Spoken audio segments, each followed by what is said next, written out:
ہمارے جو یہ امام نسائی ہے نا، نسائی شریف، جن کے سیاستہ، تو مسلمان مجاہدین جب ان کے گاؤں پہنچے نا تو وہاں سارے مرد بھاگ گئے تھے، ایک مرد بھی نہیں رہا، عورتیں ہی عورتیں تھیں۔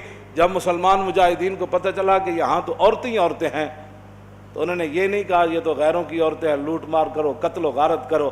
انہوں نے کہا کہ نہیں، عورتوں سے ہمیں لڑنے کی کوئی ضرورت نہیں ہے۔ وہ اس گاؤں کو چھوڑ کر واپس آ گئے، کہا کہ یہاں تو عورتیں ہی عورتیں ہیں اور تم کیا کر رہے ہو؟ یہ ہے مسلمانوں کا کردار۔ اور جب حاتم طائی کی بیٹی ننگے سر حضور کے سامنے آئی تو پھر رسول اللہ نے ان سے قید ہو کر آئی اور فرمایا کیا چاہتی ہو؟ کہا جی میں نے آپ یہاں نہیں رہنا، مجھے میرے بھائی عدی بن حاتم شام دوڑ گیا ہے، آپ مجھے سواری دیں اور راستے کا خرچہ دیں، زیادہ راہ دیں تو مجھے آپ آزاد کر دیں۔ حضور نے فرمایا یہ بھائی ان کو سواری بھی دے دو، ان کو کپڑے بھی دے دو، ان کو زیادہ راہ بھی دے دو اور ان کو بحفاظت شام روانہ کر دو۔ جب وہ شام پہنچی نا، عدی بن حاتم، حاتم طائی کے بیٹا، ان کا بھائی نے کہا تھا میں نے حضور کا کلمہ نہیں پڑھنا، جو مرضی ہو جائے۔ جب وہ بہن بھائی کے پاس پہنچی تو پہنچنے کے بعد اس نے پوچھا تو کہاں سے آ رہی ہے؟ انہوں نے کہا میں تو رسول اللہ کے دربار سے آ رہی ہوں۔ انہوں نے کہا پھر کیا ہوا؟ انہوں نے کہا میں تو قید ہو گئی تھی۔ انہوں نے کہا پھر تجھے قتل نہیں؟ انہوں نے کہا قتل کی بات کرتا ہے تو قتل کی بات ہے؟ انہوں نے کہا تو نے کیسا ان کو پایا؟ انہوں نے کہا بھائی جان ایتھے سمجھ آنے والی گل نہیں۔ انہوں نے کہا میں تے نہیں مننا۔ انہوں نے کہا جلا ہویا ایک بار جا تے صحیح، تو ویکھ تے صحیح، تو آیا نہ درتے کیوں بد نصیبہ، ہزاروں رنگاں وچ رنگیں دے محمد۔ بہن دے کہن ہوتے عدی بن حاتم کہنے میں تو تیز سواری رکھی ہوئی سی، میں تو نس آیا، میں حضور دا کلمہ نہیں پڑھنا۔ بہن کہنے لگی ایک باری جا تے صحیح، یہ دسن والی گل کوئی نہیں، ایک باری تو جا کے چہرہ انور ویکھ تے صحیح، خلق عظیم ویکھ تے صحیح، انہاں دی اخلاق تے عادات ویکھ تے صحیح جلیا۔ وہ کہندے میں اتھوں نسدا آیا، نسدیاں پھر میں جدو آیا تو مینوں پتہ چلیا حضور مسجد نبوی شریف وچ تشریف فرماون۔ کہندے میں جدو جا کے حاضر ہویا تو حضور اٹھ کھڑے ہوئے میرے واسطے۔ انہاں مولویاں پیراں خود اخلاق کے وجہ پیش کیتے، میں تو انہوں سچی گل کر رہا۔ ارے نہ چونکہ خود نہیں اس راستے تے چلنا سی تے چونکہ ایسے تھے تو پھر چونکہ ایسے تھا تو پھر کیوں جی؟ اور جڑی عورت رو رہی سی اپنے عزیز دی قبر ہوتے، حضور قریب تو گزرے تو فرمایا اسبری، انہوں نہیں سی پتہ رسول اللہ فرما رہے ہیں، انہیں سر رکھے ہوا۔ غم چیز ہی ایسی ہوندی، اسی واسطے حضور نے فرمایا میرا امتی پناہ منگے، غم بندے نو تباہ کر کے رکھ دیندا۔ انہیں کہا مینوں کہنے والے اسبری، جے تینوں یہ مصیبت پہنچی ہوندی تو تم مینوں نہ کہندا ہے گا۔ میرے آقا نے یہ سنی گل تے حضور چل پے، اس عورت نو کوئی گل نہیں فرمائی۔ اس سے یہ بھی پتہ چلتا ہے کہ جب آدمی اگلا اس حالت میں ہو تو اس کو تبلیغ نہیں کرنی چاہیے، بس جو بات کر دی وہ کر دی، بات ختم ہو گئی۔ زبردستی کسی نو ڈھا کے منانا ہے، لبیک دا نعرہ جنوں سمجھ نہیں آیا ہن تسی انہوں ڈھا کے کی منانا ہے؟ اور مینوں یہ دسو تسی جیڑا اے نہیں کہندا حضور میں بھی لبیک کا اتنا ہی مانا ہے، حضور میں بھی حاضر، میرے بچے بھی حاضر، میرا مال بھی حاضر، میری عزت بھی حاضر اور میرے ماں باپ بھی آپ کے لیے حاضر، اس سے زیادہ لبیک کا کوئی معنی نہیں ہے۔ اور تاجدار ختم نبوت کے نعرے کا اس سے زیادہ کوئی معنی نہیں کہ ساری دنیا طے و بالا ہو جائے لیکن حضور کی ختم نبوت پر پیرا ہر صورت میں ہوگا، بس اس سے زیادہ تاجدار ختم نبوت کا ہاں جی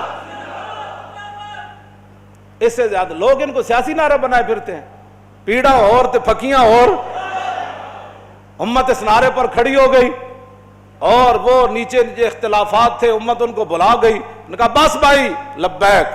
مسجد نبی شریف میں عرب بھی کہتے ہیں لبیک یا رسول، ہم عربی ہیں لیکن یہ نعرہ تو ہاں جی مصری بھی کہتے ہیں لبیک یا رسول۔ پورا عالم اسلام نہیں پوری دنیا کہہ رہی ہے اس وقت لبیک یا رسول اللہ، ہاں لبیک یا رسول اللہ۔ تو اس سے بڑا اللہ کا کیا کرم ہو سکتا ہے کہ امت اختلافات کو بھلا کر حضور کی غلامی کے لیے جمع ہو گئی۔ اور اقبال کہتا تھا میں کہتا تھا اقبال کی یہ خواب کب پورا ہوگا کہ اقبال کہتا تھا زان کے ملت را حیات از عشق اوست اور برگ و ساز کائنات از عشق اوست۔ اقبال کہتا تھا کہ ملت کی حیات، ملت کی ترقی، ملت کا عروج اور پوری دنیا پر اسلام کے غلبے کی ایک ہی وجہ ہے کہ امت حضور سے پیار کرے، حضور سے عشق کرے۔ تو میں کہتا یہ کیسے ہوگا؟ لیکن رب ہے جو چاہے کرے۔ یہ نہیں پتا تھا کہ ممتاز قادری نے جو تختہ دار پر لبیک کہا تھا اس نعرے کی برکت سے پوری امت ایسے کھڑی ہو جائے گی۔ ہاں جی بات اتنی ہے کہ او عورت نے حضور نال گل کی تھی کہ مجھے بہت مصیبت پہنچی ہے، اس کو تو پتہ نہیں تھا یہ رسول اللہ ہے، اور غم کتنی عجیب چیز ہے کہ وہ حضور کی آواز کو بھی نہ پہچان سکا۔ اللہم انی اعوذ بک من الغم والحزن، حضور کی اپنی دعائے مبارکہ ہے کہ میرا امتی کہ میں پناہ مانگتا ہوں غم اور حزن سے۔ ہاں جی، یہ بڑی ڈاڈی شے ہے۔ اب میں جو بات اگلی کرنے لگا ہوں، بعد میں جب صحابہ آئے تو انہوں نے کہا آپ کو پتہ ہے جنہوں نے آپ کہا تھا اصبری صبر کرو وہ کون تھے؟ کہا نہیں۔ انہوں نے کہا وہ تو خود رسول اللہ تھے۔ وہ میں نے حضور کو یہ جواب دیا ہے۔ وہ کہتی ہے میں پھر گئی جلدی جلدی حضور کے دربار پر، میں جو بات کرنے لگا ہوں وہ یہ ہے۔ وہ کہتی ہے جب میں حضور کے دروازے پر پہنچی تو میں نے کوئی وہاں چوکیدار نہیں پایا۔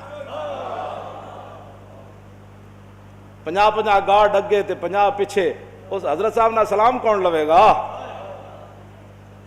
جتیاں پوان والے اور جبے پوان والے اور تے میک اپ کرن والے اور۔ ہاں جی، میں تے نہیں پڑھیا نہیں جو اس وقت حسنہ جلیا، اور اسی واسطے تو ایک باری جڑا حضرت عدی بن حاتم آئے نا تے جدو رسول اللہ نال ملاقات ہوئی حضور اٹھ کھڑے ہوئے تے عدی بن حاتم کہندے نے میرے دل نے گواہی دیتی ہے اللہ دے رسول۔ کیوں جی؟ فرماندے پھر حضور نے میرا ہاتھ پکڑیا تے حضور اپنے در اقدس کی طرف گھر دی طرف چل پے۔ کہندے راستے ایک بڈھی مائی مل گئی، عورتاں نوں ویسی گلاں نہیں مکدیاں تے مائی بھی ہوے تے پھر بڈھی بھی ہوے۔ کہندے انہوں نے اتنی لمبی گفتگو حضور نال کیتی تے حضور دے چہرہ انور تے بھی ناگواری دے آثار ظاہر نہیں ہوئے کہ میرے نال مہمان ہے تو بس بھی کر ہوں۔ کہندے نے میں کھڑ کھڑ کے تھک گیا، لیکن رسول اللہ نے ایک بار بھی اس مائی نو نہیں فرمایا کہ مائی بس کر اور کام تھوڑے۔ کہندے انہوں نے اپنی پوری گفتگو مکمل کی تھی تو پھر حضور چلے نہ جدوں، کہندے دوسری باری میرے دل نے گواہی دیتی حضور اللہ دے رسول۔ تو کہندے جدوں رسول اللہ گھر تشریف لے آئے تو حضور دا ایک مبارک تلائی سی جہدے تے حضور آرام فرماندے سن۔ کہندے نے اودے وچ کھجور دی چھال بھری ہوئی سی، کھجور دے پتے بھرے ہوئے سن، اس تے او بدن مبارک سوندے سن جنہاں دے بارے حضرت انس کہندے نے میں 10 سال خدمت کیتی، حضور نہ سلام لیا، ہزاراں واری لیا، حضور دے مبارک ہتھاں نوں بوسہ دیتا، چومیا۔ ما مسست خزن ولا حریرن ولا شیئن قط الین من کف رسول اللہ، نہ میں کوئی ریشم نو ہاتھ لایا نہ کائنات دا کوئی اور نرم کپڑا ہو جائے میرے ہاتھ چایا کہ حضور دے مبارک ہاتھ تو نرم ہاتھ ہوئے۔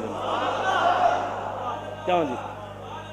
حضور اس تلائی تے سوندے سن جہدے وچ روئی نہیں سی، کھجور دی چھال بھری ہوئی سی، نہ انہاں کدی چھال ہوتے سونے، نہ انہاں کدی بدر جانے، نہ انہاں کدی جناب تلوار پکڑ کے خندق وچ پہرے دینے۔ انہیں تو کہنا یہ لبیک والے کیا کر رہے ہیں؟ اسلام تو امن کا درس دیتا ہے۔ میں کہا دسو نا خندق وچ کتنے بندے آئے؟ کیوں جی؟ خندق وچ کتنے بندے آئے؟ یہ دسو نا قوم لوگاں نو، اذا جاءتکم جنود فارسلنا علیہم ریحا وجنودا لم تروا وکان اللہ بما تعملون بصیرا اذ جاءوکم من فوقکم ومن اسفل منکم وزاغت الابصار وبلغت القلوب الحناجر وتظنون باللہ الظنونا هنالک ابتلی المؤمنون وزلزلوا زلزالا شدیدا واذ یقول المنافقون والذین فی قلوبہم ما وعدنا اللہ ورسولہ ہاں فی قلوب مرض ما وعدنا اللہ ورسول اللہ غرورا۔ یہ تو منافق کا کام ہوتا ہے جب مشکل وقت او جی دیکھا گریک ٹاؤن ہو گیا، اور میں کہا پھر کی ہویا؟ یہ تو منافق کا کام ہوتا ہے کہ جب مشکل حالات آئے تو کہ دیکھو جی جن کا دیکھو جی اللہ رسول ساڑھے نہ ہاتھ، میں ہاتھ کرنے دا معنی کر رہے ہیں، لفظی معنی تو نہیں نہ بنتا۔ اللہ رسول نے تو ان کا لفظی معنی کیا بنتا ہے کہ انہوں نے کیا اللہ رسول کی طرف نسبت کر دی کہ ہمیں تو دھوکے سے دوچار کر دیا گیا۔ ہاں جی، ہمارے ساتھ یہ دیکھو کیا بن گیا کہ جناب ہمیں تو وہ کہتے تھے ہمیں تو پیشاب کرنے کا جو خوف ہے کہ پیشاب کرنے جائیں گے بندہ مار دے گا، تو کیسر و کسرا کب فتح ہوں گے؟ یہاں مدینے میں تو پیشاب کرنے کی سہولت نہیں رہی، 25,000 کا لشکر۔ منافق کا کام ہی یہ ہوتا ہے کہ وہ جب صحابہ ادھر جو ہے وہ کیا کارنامے سر انجام، اور منافق ان کا بھی رب نے قرآن میں بیان فرمایا کہ منافق کہنے لگے کہ ما وعدنا اللہ ورسولہ وَإِذْ قَالَتْ طَائِفَةٌ مِّنْهُمْ يَا أَهْلَ يَثْرِبَ لَا مُقَامَ لَكُمْ فَارْجِعُوا وَيَسْتَأْذِنُ فَرِيقٌ مِّنْهُمُ النَّبِيَّ يَقُولُونَ إِنَّ بُيُوتَنَا عَوْرَةٌ وَمَا هِيَ بِعَوْرَةٍ إِن يُرِيدُونَ إِلَّا فِرَارًا۔ کیوں جی یہ منظر بیان نہیں کیوں نہ؟ چلو چلیے چلیے چلیے توبہ کرو، تھے حال ہی کوئی نہیں، 25,000 کا لشکر آ گیا، آج تے بچی کسی دی نہیں ہونی۔ کہنے لگے حضور گھر لوگ گئے پیچھے، گھر میں بندہ کوئی نہیں کی بڑھے گا. اللہ نے فرمایا میرے حبیب گھر تے کاشانہ اقدس جدو آپ گھروں چل کے آ گئے تے آپ دا پیچھے گھر کوئی نہیں, صدیق اکبر دا گھر کوئی نہیں, فاروق اعظم دا گھر کوئی نہیں, عثمان غنی دا گھر کوئی نہیں, حیدر کرار دا گھر کوئی نہیں, انہاں دے گھر وکھرے آ گئے. میرے حبیب گھر لگے ہون دا مسئلہ نہیں, یریدون الا فرارا, اے تے چھا میدان چھڑ کے نسن لگے. او جی ہمارا لبیک سے تعلق نہیں ہے, مشکل ٹائم جو آ گیا, ہاں جی مشکل ٹائم, ہمارا لبیک سے تعلق نہیں, یہی تو بات ہے. لیکن قرآن, اقبال کہتا اگر درس قرآن ہم نے بلایا ہوتا, یہ زمانہ نہ زمانے نے دکھایا ہوتا. یہ منافقت کے کام ہوتے ہیں مشکل کے وقت. انہیں دسے ہی نہیں کہ رسول اللہ غزوہ خندق دے موقع تے خود تلوار پکڑ کے کیویں کھڑے ہو. جب 25,000 دا لشکر خندق دے کنارے آ گیا, عمر بن عبد بود گھوڑا چناب چھال مرائی تے ادھر آ گیا, تے 25,000 دا لشکر اتنے آ گیا, تے سارے چاندے سن کے گھوڑے سمیت ادھر آ جان. اس وقت میرے آقا و مولا پھر خود تلوار پکڑ کے کھڑے ہو گئے, اور حضور کو اللہ نے دبدبا کتنا دیا, کانہ و فرد فی جلالتہ فی عسکر حین تلقاہ وفی حشمی لہو ہمم لا منتہا لکبائرہا وہمتہ الصغری جل من الدہر. یہ دوسرا حضرت حسان کا شعر ہے, پہلا امام بوصیری کا شعر ہے. فرمایا اللہ نے ہمارے آقا و مولا کو ہیبت اور جلال اتنا عطا فرمایا کہ حضور تنہا بھی کھڑے ہوتے تو محسوس ہوتا کہ حضور کی پشت پر لاکھوں کا لشکر کھڑا ہے. ہاں جی ہاں جی توجہ, حضور خود تلوار پکڑ. کیوں جی علیکم بسنتی ہے نہیں, یہ نہیں سنت کہ جب دین پر مشکل وقت آ جائے تو رسول اللہ خود تلوار پکڑ کر کھڑے ہو گئے. کیا یہ ان کے لیے سنت نہیں تھی کہ جب حضور کی ختم نبوت پر مشکل وقت آیا, حملہ ہو گیا اور حضور کی عزت پر حملہ ہو گیا, تو کیا قوم کے رہنماؤں کی, مذہبی رہنماؤں کی, پیروں کی, فقیروں کی, مولویوں کی یہ ذمہ داری نہیں تھی کہ خود میدان میں ایسے نکل آتے؟ یہ ہے نا علیکم بسنتی و سنت الخلفاء. کیوں جی الراشدین, اور سنت خلفاء کیا ہے؟ یہ تو حضور کا اپنا اس طریقہ مبارکہ ہے نا.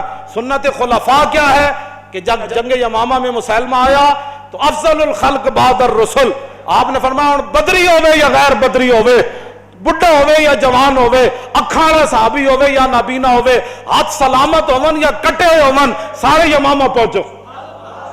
خلفاء دی بھی یہی سنت ہے. جدو ختم نبوت دا مسئلہ آیا تو پھر سیدنا صدیق اکبر خود بھی تلوار پکڑ کے چل پے, لشکر تے روانہ کیتے نا, ہاں جی خود بھی چلن لگے. حضرت مولا کائنات علی مرتضیٰ نے روکیا, فرمایا ابو بکر جو آپ کو کچھ نقصان ہو گیا تو ہمارا کیا بنے گا. مزید ویڈیوز اور اپڈیٹس کے لیے یوٹیوب پر علامہ Khadim Hussain Rizvi official channel subscribe کریں اور بیل آئیکن پر بھی کلک کریں.